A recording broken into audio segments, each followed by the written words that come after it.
if you guys are on YouTube, log into YouTube, or I don't know if you might be able to see them as well off to the side here on this live stream stuff.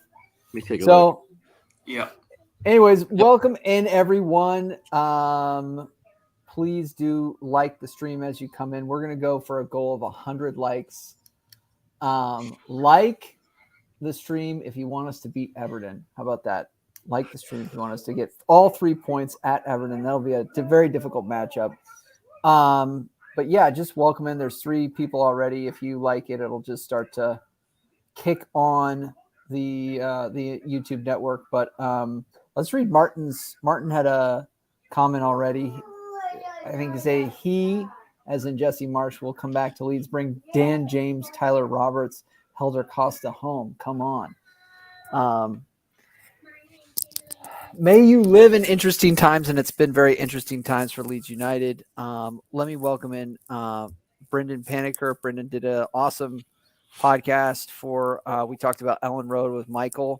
And then obviously Nate is here at LUFC America. If you guys just want to introduce yourselves, talk a little bit about your fandom. We've all 3 started our fandom right around the same time. Mine was Gary Monk.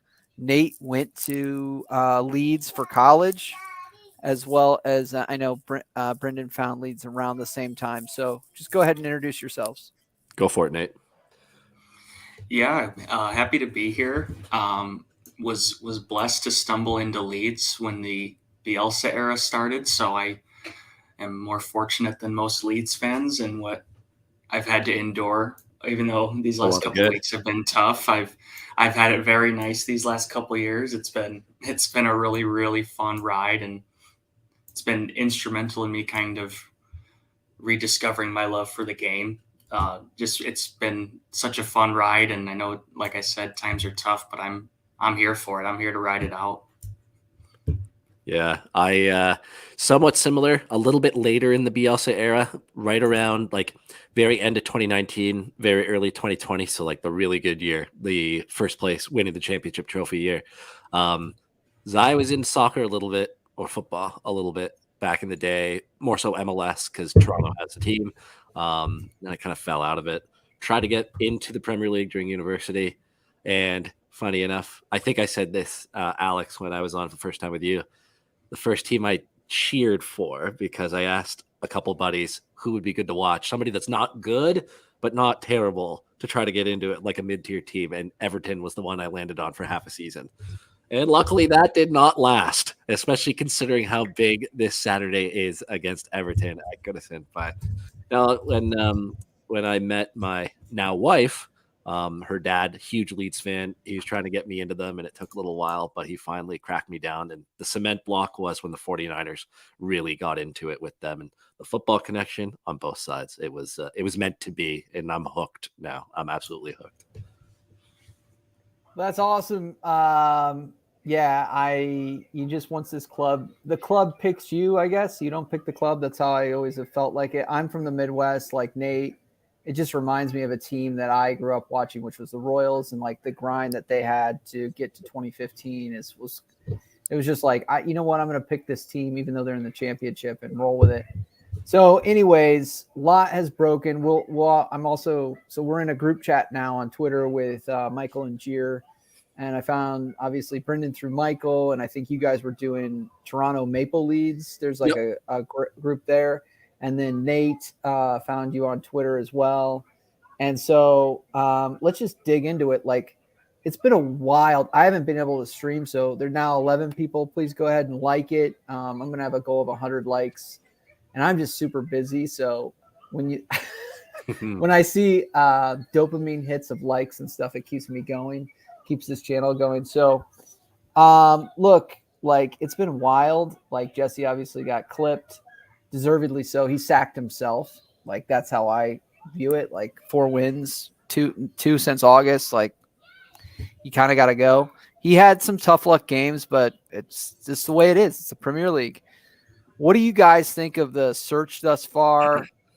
I've been frustrated with it, and I'm just interested in your guys' perspective. Obviously, he's had to go, but what are your thoughts? Let's start with Brendan. Frustrated to say the least, especially considering what was it, Tuesday, the day after they sacked Marsh, we got the white smoke tweet from Rads. Like they just never help themselves, when it comes down to it on social media.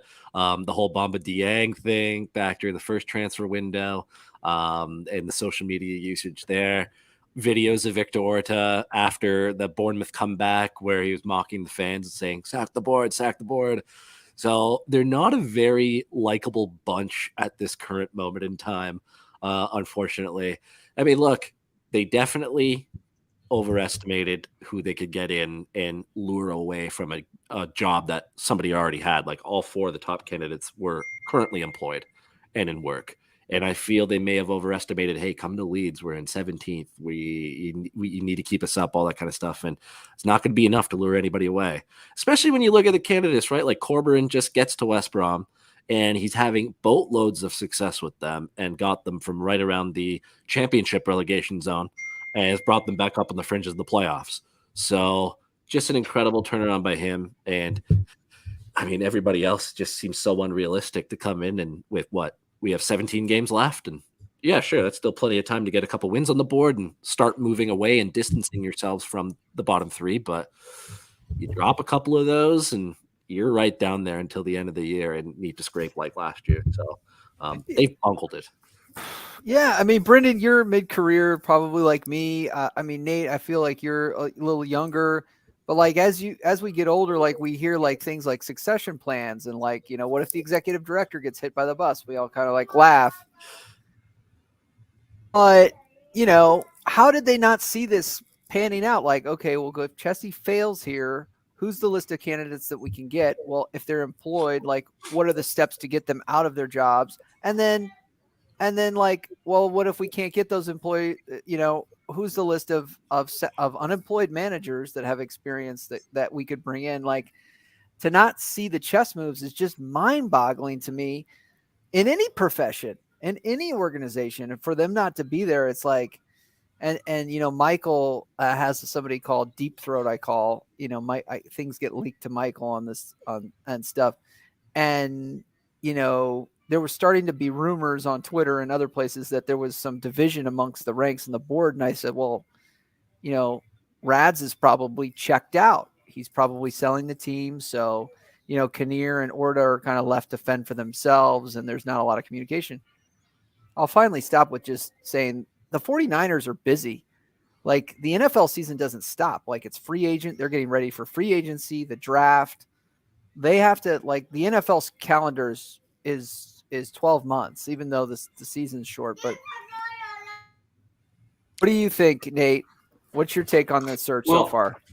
Well, the thing is the transfer window gave every indication that the board had their stuff in order, right? It was a really good window. And then, one game after the transfer window closes, they sacked the manager.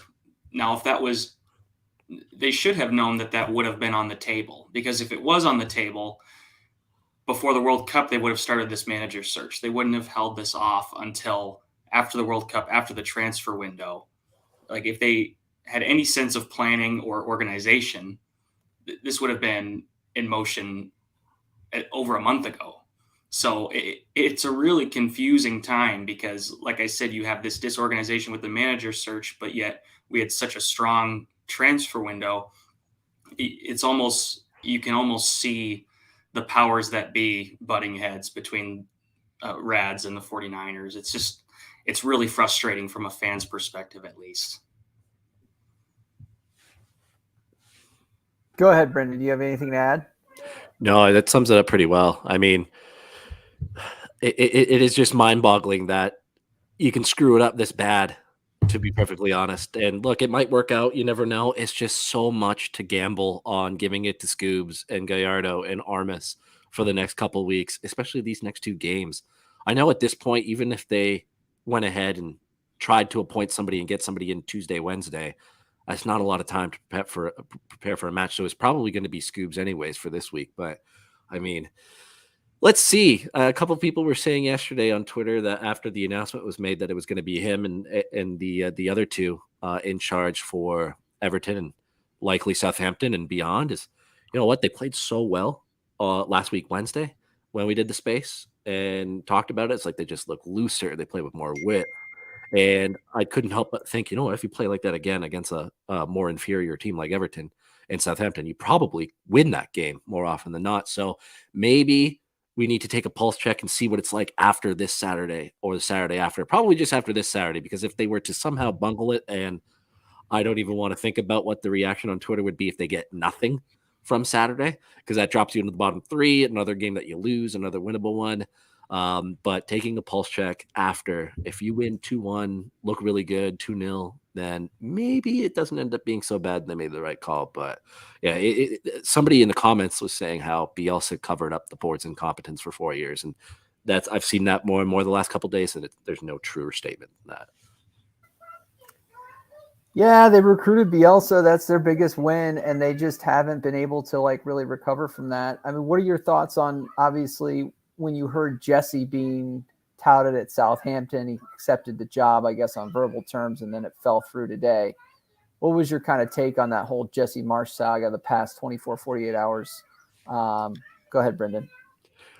You know what? I actually wasn't surprised because there were so many.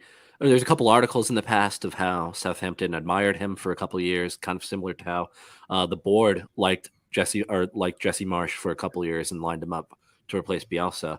And Ralph Hasenhüttl played Red Bull ball and was a Red Bull manager before he came to Southampton. And you know, he actually had quite a bit of success with Southampton for a little while, keeping them up for, what was it? I think they're on 6 or 7 years now in the league, if not a little bit more. And most of that was under Hasenhüttl.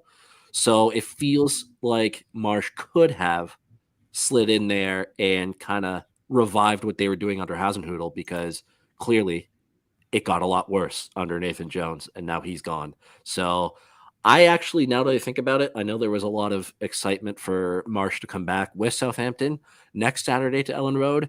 But now I think about it a little bit more, I'm happy that the deal fell through, because I don't know about you guys, but I felt that they were probably way better off with Marsh than a caretaker manager, which they'll now have. So I like Leeds' chances next week, unless they appoint somebody incredible, but that doesn't seem very likely. So it felt like a natural fit for him to go there, and I'm glad he didn't because of that aspect.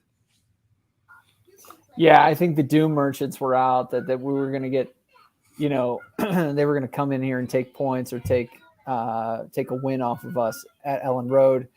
Nate, what was your take on the Marsh 24-hour or 36 hours to Southampton rumor? I didn't think a whole lot of it, to be honest with you. I think I tweeted this, but you know, if Marsh couldn't make this squad work for him, I couldn't imagine what would have happened with that Southampton squad.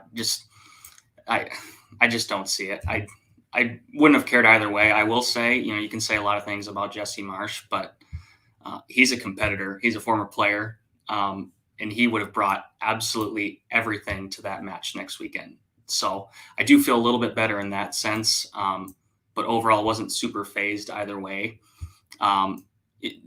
Just thinking about how he wasn't able to get the most out of our guys,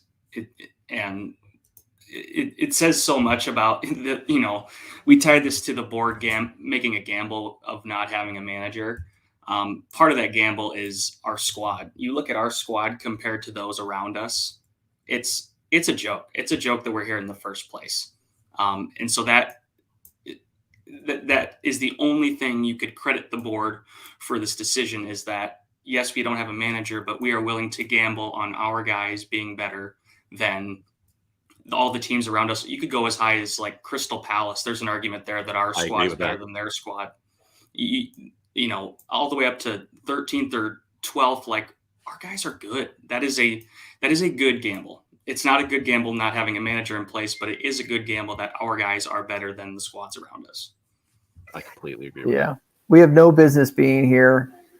And, you know, if we get somebody competent, there is an argument to say that we could start flying high. You know, they won't have a preseason. You looked at, you know, when Everton, who Jamie Carragher came out, whatever you think of him, said that Everton's the worst run club in the country. Leeds is quickly right there. I mean, I just feel like the succession plan for not seeing the chess moves that Jesse Marsh might not work out is mind-boggling. And the recruitment process of trying to get guys out of jobs where they're flying high to take a job in a relegation scrap is just. And again, you saw Bielsa go, thanks, but no thanks. I'm not interested in taking a job where there's no preseason and I'm going to be in the relegation zone.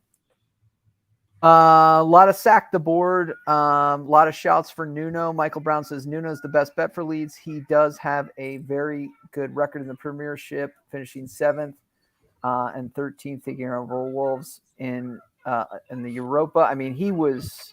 When people were turning their nose down at Nuno early, I was like, "What are you talking about?"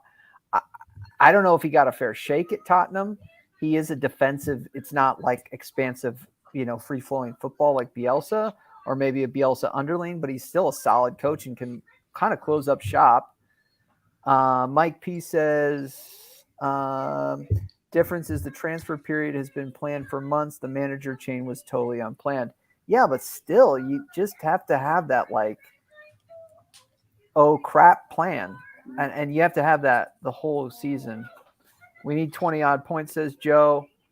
So let's dig into Skubes. In Skubes we trust. I've been saying keep calm and Skubes on. He did set the team up with some defensive structure. My issue with him is it's still like Marsh light. I call it kind of like it's a counter pressing team. We kind of defend from the front, if that makes any sense. But I don't think we can see games out through possession. And I think that we will struggle in this type of game. This is going to be very Forest-like, where they're going to be like, you have the ball. No, we have the ball. Now there's a spell where we look good. We're having a bit of possession, but we're really not threatening. And so if Leeds go down early, 1-0 in this game, I really fear, because Everton's going to be close up shop. They're going to go 4-4-2 or 4-4-1-1. And it's just going to be, and they're so good at it. They beat Arsenal a couple weeks ago doing this. So we have to score early. We have to get in, we have to unlock them. We have to kind of go up maybe 1 or 2 goals so they can kind of come out and we can really put this thing to bed. But I don't know. What are your guys' take on Everton, Skubes, what you saw at the double against Scum, and moving forward to the weekend? Go ahead, Brendan. Yeah, I agree with you in the fact that if Leeds don't score the first goal on Saturday, it's going to be awfully tough to get anything more than just a draw in that game.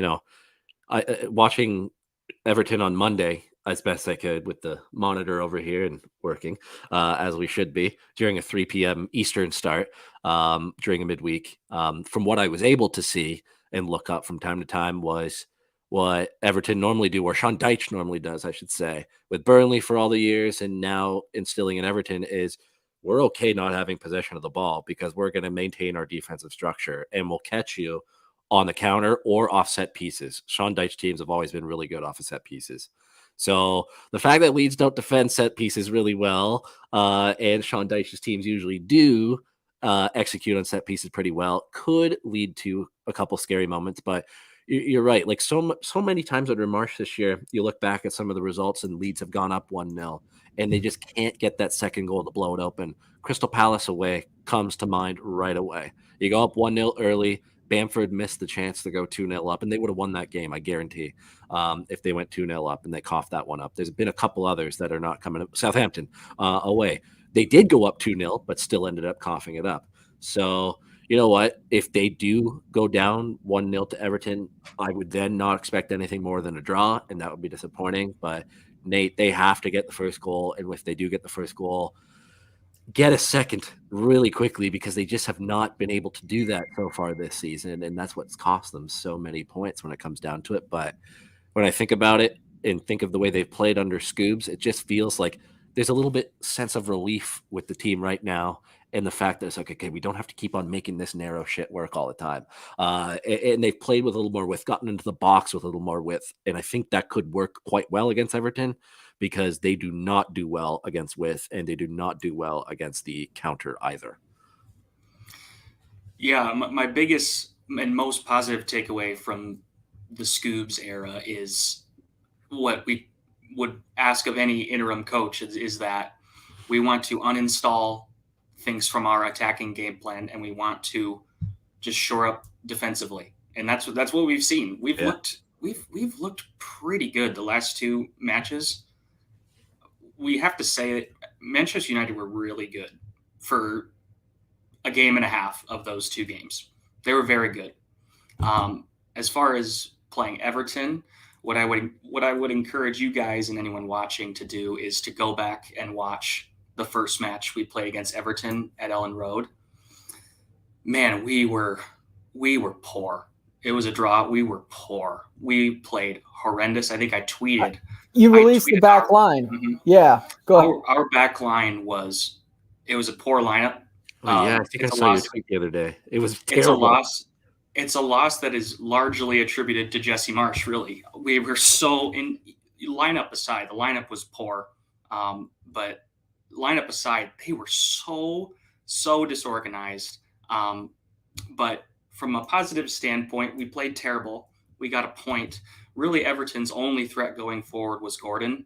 And if you rewatch it, it's so clear that he was the only thing driving their attack in that game. So really, when this should be a reasonable expectation for us as fans of this club, is that a mediocre performance gets this done. I mean, I don't want to disrespect Everton. They're a great club. We are just so much better, in my opinion. Our players are so much better. And if we just uninstall some of Marsh's, restrictive attacking tactics, let our players do their thing against their players. Let's just see if our guys can win their matchups. Let's just see if it comes down to that, and I agree, it will come down to who scores the first goal. But it should be us. We should win almost all of our matchups. I don't think you could make an argument for maybe one or two of Everton's players cracking our lineup. Completely agree. I hope that Dominic Calvert-Lewin does not play again, because he didn't play on Monday against Liverpool. And without him, kind of similar to how Leeds without Patrick Bamford, nothing goes overly well in attack. I know Rodrigo scored a ton this year, but Bamford just makes everything click when he's in there. And it's the same for when Dominic Calvert-Lewin gets a run of games at Everton. So if he doesn't play, I'm not scared of Damari Gray. I'm not scared of Neil Maupay. I'm not scared of any of them up front now, with a much better back line compared to the one that played Everton back in late August. So I agree. I mean, I think they play decent. They play like they did even this past Sunday, and they should win at least 1-0, maybe even 2-0. Please, I can't emphasize this enough. Please go back and watch the first game. Watch the goal that Llorente and Christensen conceded. It is unbelievable to rewatch. It is so poor. It's so far from where we are now defensively, which is very hard to believe given our position. But seriously, it did make me feel better watching the first matchup. Please go back and watch. Wasn't that one of the last ones Llorente started too before he started riding the bench? He may have gotten one more after that. But the Brentford one was like the one that that's it. Yeah, got him axed. Yeah. Just want to catch up on the comments. Joe Depp says 20 odd points, tough ask but doable. Would be disappointed if we didn't pick up 6 points in the next two games. Yeah, me too. 6 points, says Joe.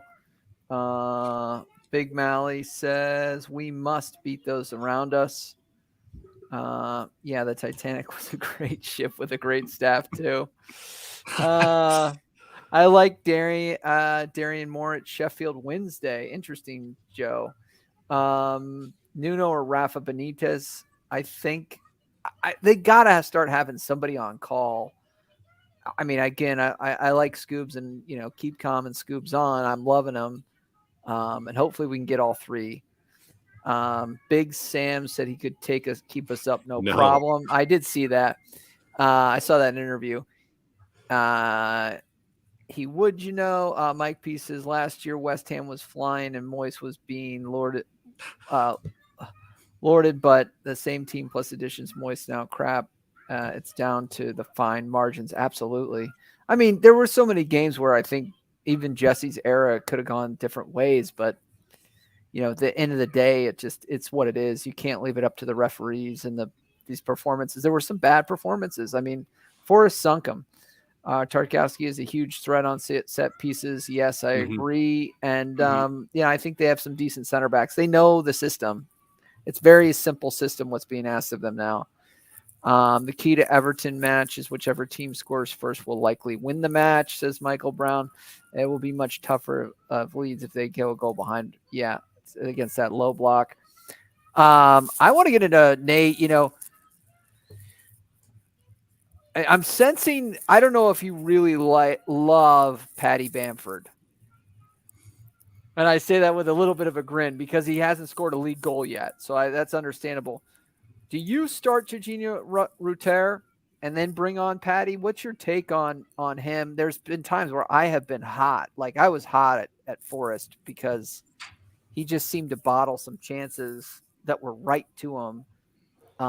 What's your take on Patrick Bamford and maybe like some of the lineup attacking threats? I think, are you behind Jack Harrison? Would you sub Jack Harrison off as well? Or what do you think?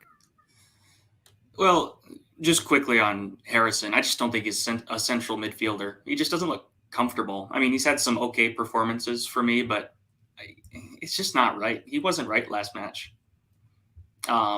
But in terms of Bamford, at this stage with his injury history, I would not start him. I would start Rudder and bring Bamford in as a sub because what ends up happening, and we've seen it, I know people are going to say that we fall off when we bring Bamford off, which was true. We objectively got worse when we took Bamford off the pitch. But when you start Bamford, what you have is towards the end of his shift, you have a solid 5 to 10 minutes of every match where he's just done and he's out of batteries. And you could say that's also on the coaching staff for not recognizing that early enough.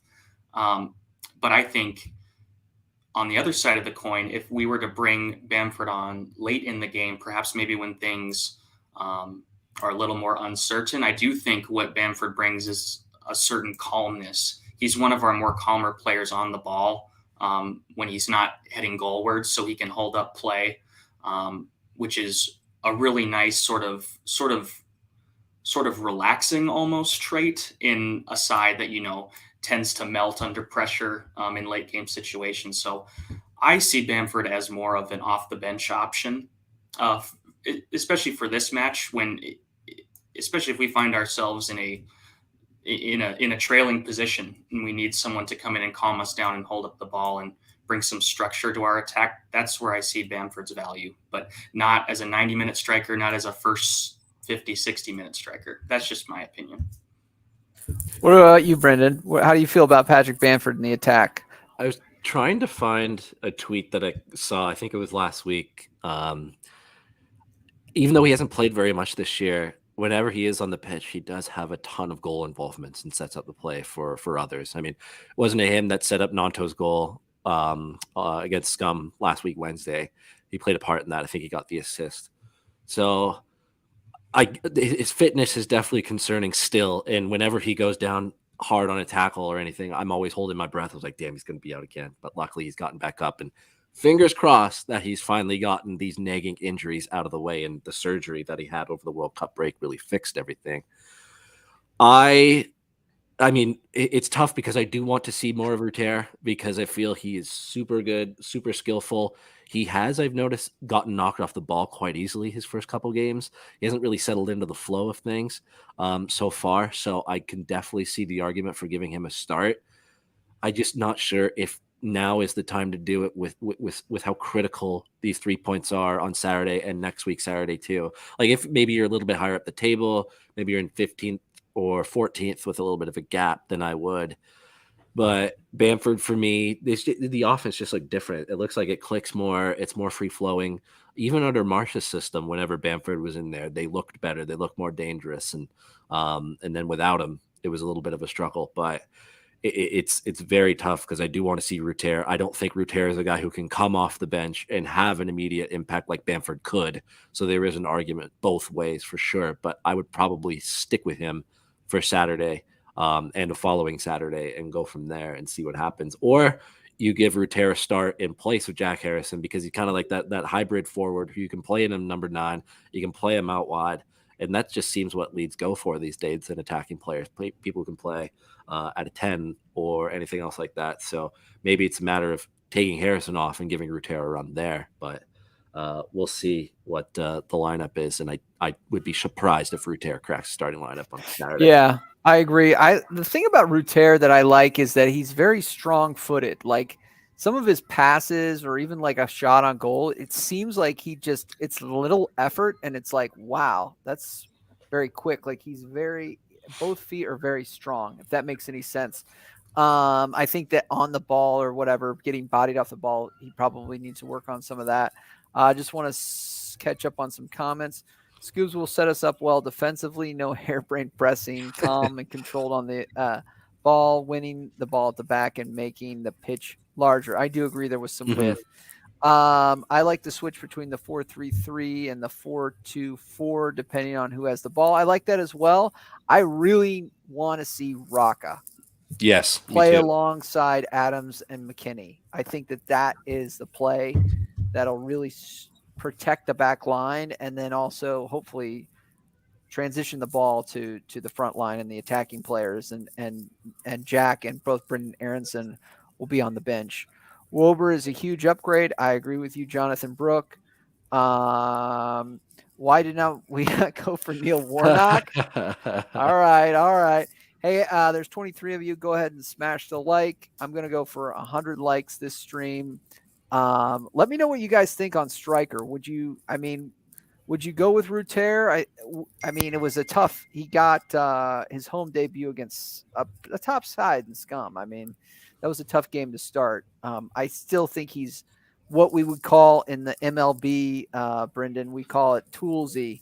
Yes. He's he's got the tools. He's got the makings. 5-tool player. A possible 5-tool player, So, what do you guys think as far as let's say it's Nuno and Skubes. Let's say Nuno is ready to take the job or like signed in or, agreed in principle. Would you go with Nuno? Would you pull the trigger on Nuno or would you just keep riding the wave with Skubes? And here's the caveat. If you go with Nuno, he's on a longer term contract because you have to pay the out clause and then he's got to be guaranteed at least a year in the Prem or a year in the Championship.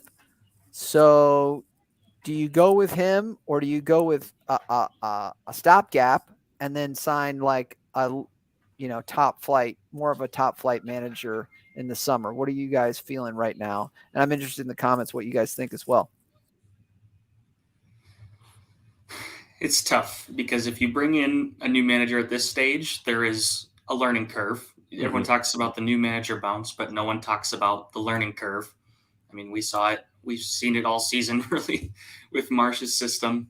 And some players still never learned it. So, but I think in this case in particular, if we were to bring in this guy, this is a completely different system to learn. So it's one thing to go from Bielsa to Marsh. It's a completely other thing to go from Marsh to Nuno. So it's just too late for me. I rate him as a manager. I think he's a good manager, but if we're thinking someone to keep us up, I just don't know if we have the time. We need wins now. We don't have a ton of time to install new things. And that's what I've kind of been saying over the last few weeks is we need to uninstall things. We need to uninstall things from our system and just let our players show that they're better than the teams around us, which they are. See, here's what I think they're waiting on and probably why Skubes will get it the rest of the year, depending on what happens. I mean, if they get 1 or if they get 3 points or less these next 2 fixtures, then I don't know how the board doesn't get back into a frenzied panic. And it's like, we have to bring somebody in because Marsh was brought in with 12 last year. I know we have a little bit more season with the World Cup break, and he barely did it and kept them up. So it's still enough time to keep you up, depending on what the teams around you do. And to be honest, I mean, looking at Everton's upcoming fixtures, they still have Arsenal coming up in the next couple of weeks. Looking at Southampton's fixtures, they got Chelsea this weekend, followed by Leeds the week after. So I don't envision any of the bottom 3 really picking up any points or very many the next couple of weeks.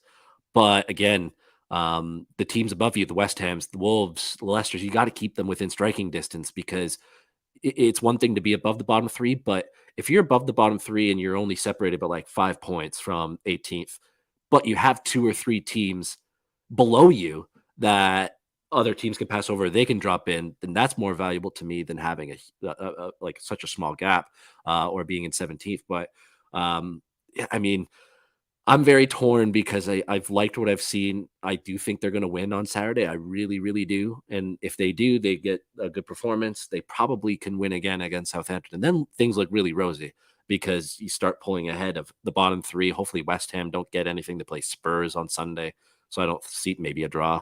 But if they panic and you bring in Nuno, the fixtures aren't very easy for him to then make the changes. I mean, in my mind, the timing would be now, because you can make a couple changes on the fly before implementing your full tactics over an inferior opponent. But then once you maybe get into a frenzied panic, hire a new manager, you got Brighton and Chelsea and Wolves and March, and none of those will be easy given the way it is. So it's tough. If it were me, I probably would have paid the release clause to get Nuno in here now and keep him around, because in my mind, it's a win-win situation. He probably keeps you up. And in my mind, he keeps you up before you have to get into May. And don't go looking at May's fixtures. It's a tough finish to the year for Leeds. So you got to be, in my mind, virtually safe by the time you go into May. But even if you do end up going down with Nuno, he has that contract to stay. I would hope that he would stay and honor that. And he'll probably get you right back up, I would imagine, the year after. Whereas if Skubes doesn't do the job, or whatever caretaker manager or interim manager comes in and doesn't get the job, they're gone. And then you're in the same spot where you're looking for somebody again in the Championship of all places. So if it were me, I probably would have paid the $8 million to get him in now and have some stability, start building up for when the fixtures do get a little tougher. Yeah, he could take you back up. I mean, he did it with Wolves. The question is the 49er investment, how solid that is in the Championship. I mean, a lot of people are saying that it's not going to be there. A lot of interesting debate here with Patrick Bamford or Ruter. I think that's interesting. Final question for you guys as we approach. I got to jump at 6 Eastern on the East Coast. It's 5 o'clock in the Midwest, and I don't know, it's probably 10 or 11 o'clock in the UK, where most of these folks are tuning in from. By the way, please do. Best way to support the channel is to like it. Yeah, we're going to go for 100 likes. Interested in your score predictions, go ahead and put them in the comments. But yeah, what are your guys' thoughts? What are your, you could say head and heart for Everton? What are you guys at Everton? Tough match going into it. They want to win. They're looking at taking all 3 as well. So what are your score predictions? I'm going 2-0 for Leeds. And I'm not sure who's scoring because I don't really care who scores these days. I just want 3 points. But I'm going 2-0. I think they do get the first goal. And even if it's getting later on into the second half, and it's still 1-0, I think they can find a way to get a second one, because Everton will then need to chase the game, and I don't think they will get it so compact because they know how big this is for them too.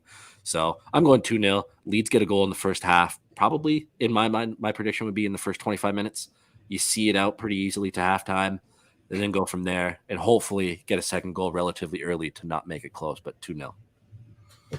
I agree. I'm going to go 2-0 as well. Again, I'm going to keep going back to this because it's the only hope we really have of staying up, is that we're just better. Our players are just better. I think any Everton fan would agree. And I do think we have sounded the alarm early at Leeds, which works in our favor. We've been through this before. I'm not sure Everton have. I'm not sure Everton have really had the loss that has really set them off into panic yet.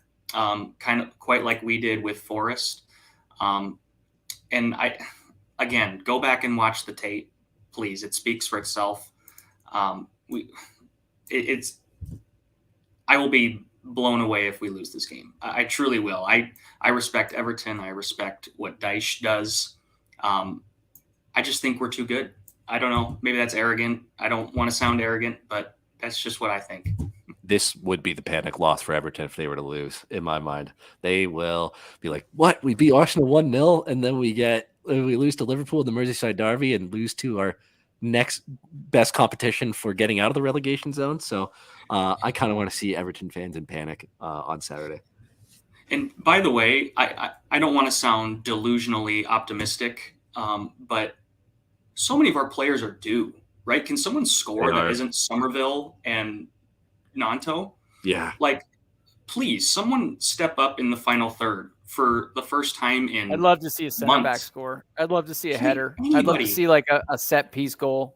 That'd be so nice. I'm so thirsty for a set piece goal. We get fouled in and around the box, and we just don't look very threatening from set pieces or corners. So I would love a set piece goal. I would love a Paddy Bamford goal.